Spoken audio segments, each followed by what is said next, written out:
Yeah, I'll react to that, sure. Hey guys, let's watch this video.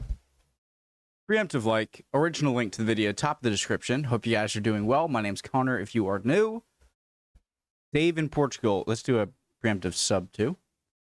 How I see the US after living in Europe for 2 years. Interesting.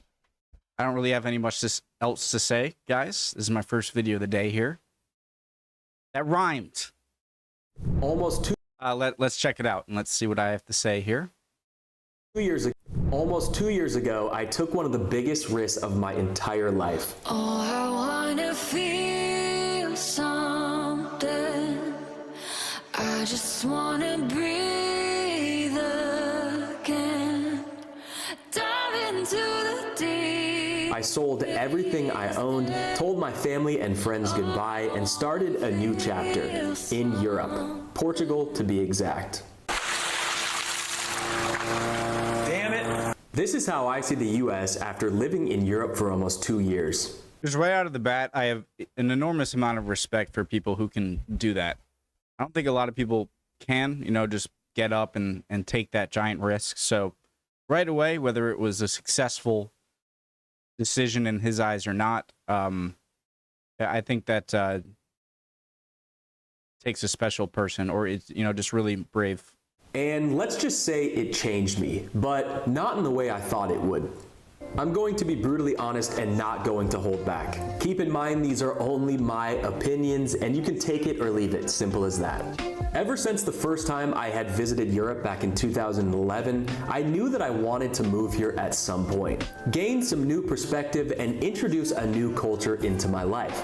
And what better place to do it than Europe? Instead of 50 states, there's 50 different countries that speak completely different languages and all have diverse food and cultural backgrounds. So I'm going to start with the biggest difference that I found between United States and Europe, and that is the work-life balance. Now, this is a big generalization because I know that there's countries in the European Union that work very hard and want. Guys, I hear this in a lot of like Walter's or a lot of different travel videos, travel channel videos. And I always kind of feel like it's a little exaggerated. And so I don't think he's going to exaggerate. And so I'm really curious what he's going to say here.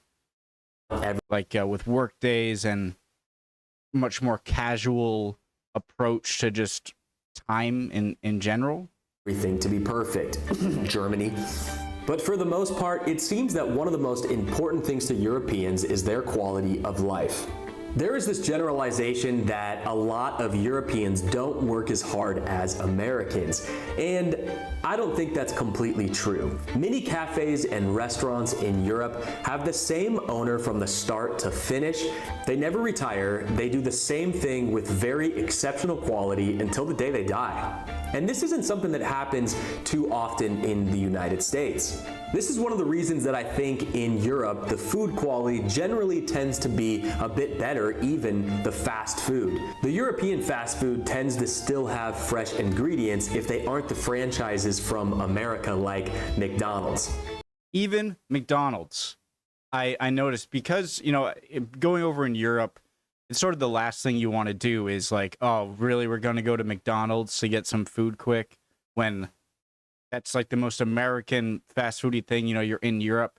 But we were traveling in car and going place to place a lot, and sometimes driving into the night. And so sometimes you just wanted food in your stomach. And so going to something like a McDonald's that's right there, drive through, it's quick and easy. Or I don't know if it was even drive through, but just just quick, easy, you know what you're getting. You can fill your stomach and then keep doing what you're doing. But even that,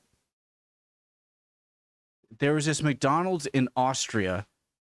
We were driving from Bavaria, southern Germany, or I guess upper Germany. And it was the most beautiful McDonald's ever. Okay, it had this whole other section of a giant cafe with a huge espresso machine. Everything was so perfectly clean. And it really does feel like the quality was even a little better in McDonald's. You can't compete with a restaurant whose owner has been cooking the same dishes for 50 plus years. And it's pretty obvious when I speak to friends and family back in the United States that they kind of have this rushed agenda where they're trying to get as much done as they can throughout the day. And this was me included when I lived in the United States and I was working 12-hour days, sometimes 6 days a week. But I was missing out on some of the most important things like stopping and really listening to my friends and family. And I think that this is one of the most important things to most Europeans. I think this idea in the United States of having these big achievements and never being forgotten is something that's really important. However, in Europe, they have the right to be forgotten. There is actually a law in Europe that is the right to be forgotten.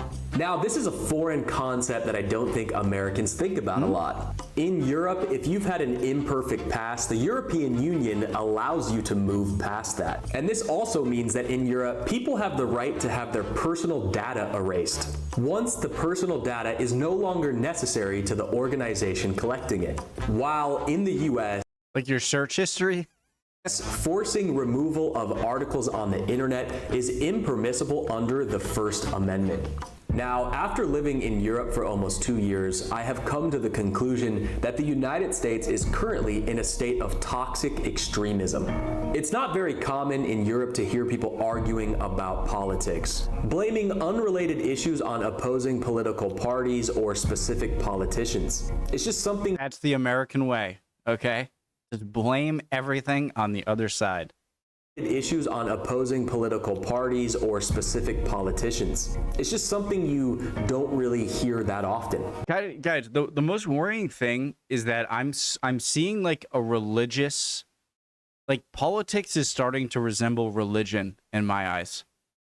Like, no matter what, so many people just feel like, oh, I'm a Democrat or I'm a Republican. Oh, you're a Democrat or you're a Republican. It's just like, it's getting really uncomfortable and I hate it. I don't care. It makes me just, if anything, maybe kind of stop caring about like what people think politically. It's that. The fact that everyone cares. I just decided like, I just don't care. Just whatever you believe in, go for it. But it's bad. It's getting bad. It's been bad. It's getting worse. Politicians. It's just something you don't really hear that often. Now, that doesn't mean that Europeans aren't political. However, you don't see it tearing apart families based on the president or prime minister that they voted for. When I go to family gatherings in Portugal, rarely does politics ever come up. And this is something very polarizing and disappointing in the United States. I can't go anywhere in the United States without somebody blaming something on Biden or Trump, like they're responsible for everything that's gone wrong in the past 10 years or something. Now, sure, I have my political beliefs as well, but I usually keep them to myself and don't ruin everybody around them's energy and vibe. Now, in Europe, they have witnessed all of the extreme political swings, and they are living in a direct result of the aftermath.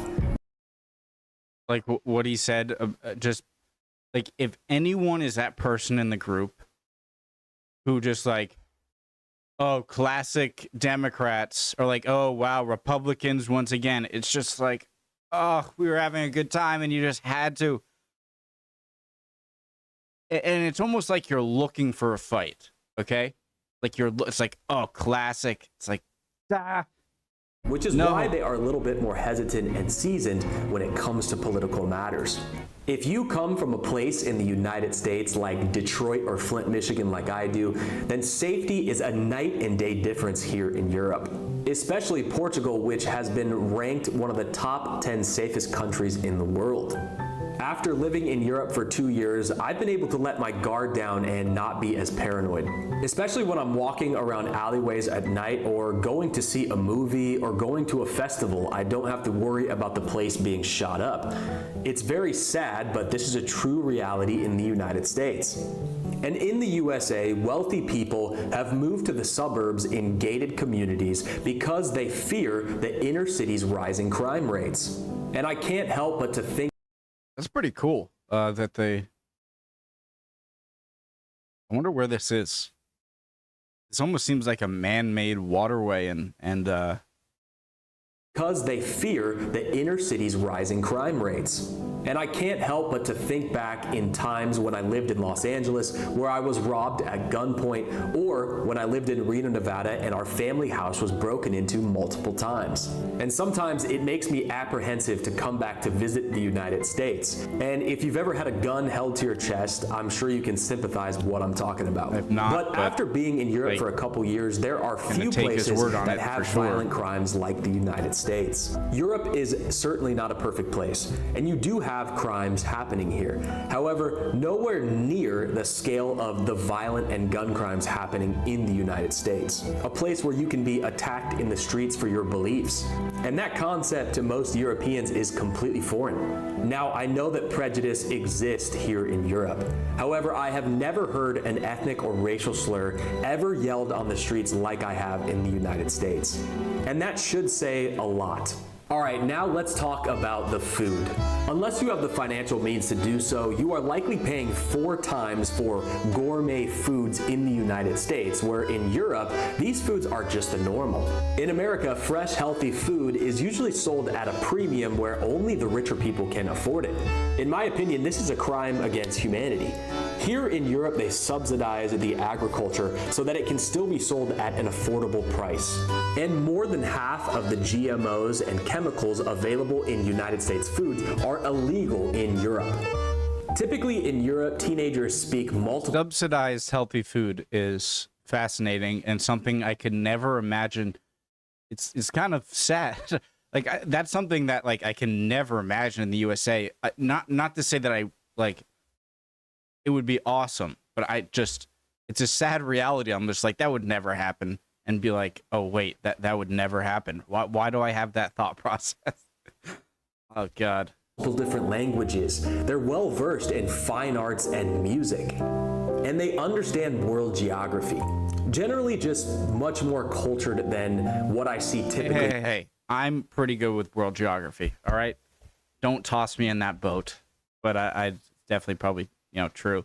And a lot of people see the fact that you can go anywhere in the US and Canada and all you need is English. You can speak perfectly fine. Even outside of North America, in places like Europe, a lot of people know English. And a lot of people see that as a positive, which I get. But at the same time, I don't imagine that people were tortured to learn other languages, and now I think they benefit from it. I don't think it's necessarily a good thing that you can just ride life on one language. In the United States. I mean, when I first came to Europe when I was 21-year-olds, I had 17-year-olds playing me Mozart and Bach and painting incredible paintings and speaking 4 different languages to me, and I realized that, wow, I am not cultured at all. And I think a big part of this is attributed to the education. All over Europe, schooling is free. And some of the best universities are even free. Students here can focus on their passions, and if they don't like what they're gotten into, they can switch it without being in this massive mountain of debt like in the... Question, guys. Do you still have the same enrollment principles? You have to apply to a school. Some schools are more prestigious than others and only allow people who got really good grades to get into them. So...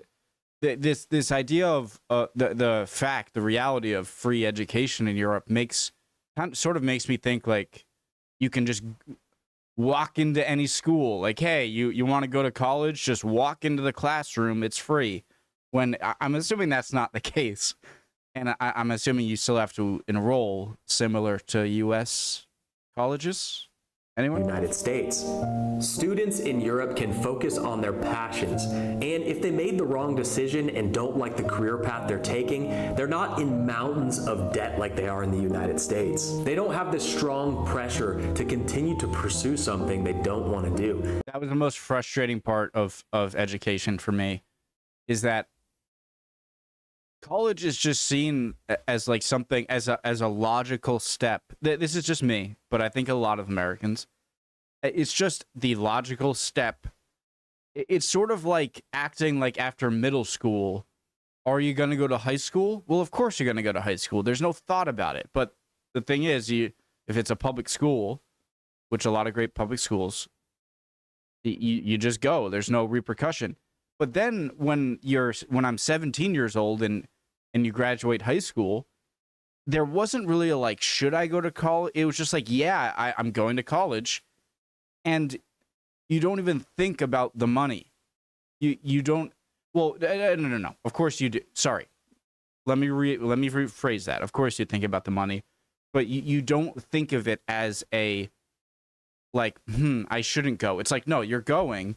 And then the frustrating thing is I'm just like, okay, I have to go. I'm not sure what I want to do with my life yet, really, but I'm graduated from high school. I got to go to college.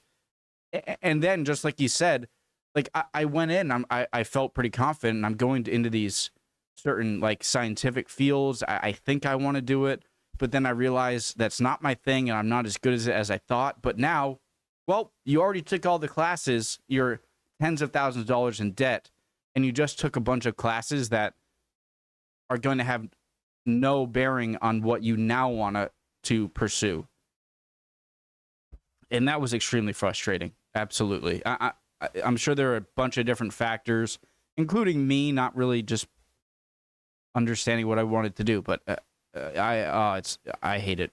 Hated And I it. think this is really important. Some countries in Europe even allow you to go into a specific trade of choice to be able to follow your passion and not have to learn all of this useless knowledge that has nothing to do with your career path. I know many people, including myself, that are afraid to go to the doctor in the United States because of how much it's going to cost. And it's a complete call an opposite ambulance. contrast here in Europe, where many of my I think I'm having a heart attack. I'm not sure. But what if I'm wrong? I don't want to pay for the ambulance. Dead. friends go to the It's honestly horrific. It's a complete opposite contrast here in Europe, where many of my friends go to the doctor regularly just to get a checkup because they can. And it seems to be encouraged by the doctors. In Europe, things like blood tests and exams are a fraction of the cost that they are in the United States. For instance, I went to the hospital and needed to have an x-ray done on my finger. And I went, no, how much is that gonna cost? And they said, €1. And I went, can you put my whole body into the x-ray machine then? Just kidding, I don't need any unnecessary radiation exposure. But I don't think that people should be in fear of going to the doctor, and this is the reality for a lot of people in the United States. Currently, I pay a premium healthcare insurance in Portugal for about €85 a month, and that includes just about everything. Whereas a not so good insurance in the United States that I was paying $500 for a month was never accepted anywhere and was a complete hassle to have. So the polarization is pretty crazy in terms of the healthcare here. Now, I will say that the public hospitals tend to get overrun here in Portugal sometimes, but because I have private healthcare insurance, I can use any of the private state-of-the-art hospitals located anywhere in Portugal. And I've been there a couple times and they're super nice, and I've been really impressed by the facilities. Now, alcoholism certainly exists in Europe, that's for sure. But the drinking culture in the United States is completely different than most of Europe, maybe more similar to Ireland or United Kingdom. A lot of European countries have a long history with wine and beer, and they've developed an art form on when and where and how much to drink. In comparison to the American binge culture, shots. This doesn't really exist in Europe for the I'm not a big wine fan or hard alcohol fan. I like beer, okay? I'm a beer fan, that's for sure. But the other two they kind of just give me headaches or most part.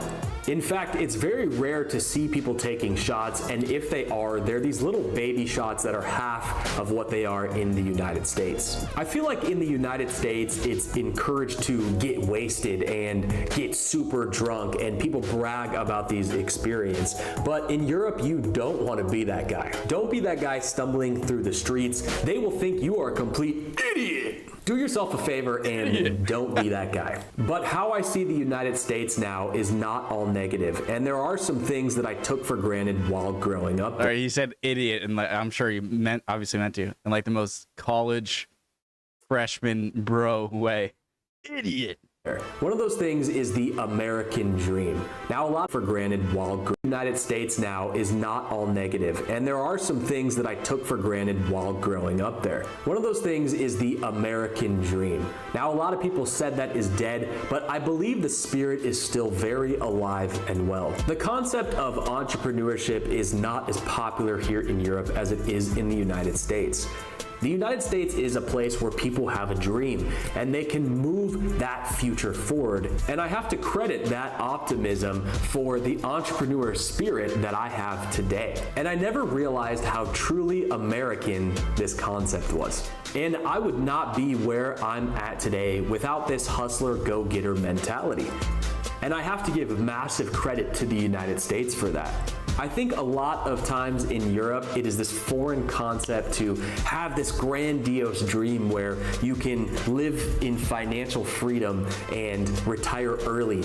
But I believe Americans have the spirit of working very, very, very hard to be able to retire and enjoy, a certain amount of your life. However, one of the biggest problems is that people don't end up retiring until 65 in the United States, and most of your life's over. So younger Americans now want to retire at 40 and 35 if they can, and more power to them.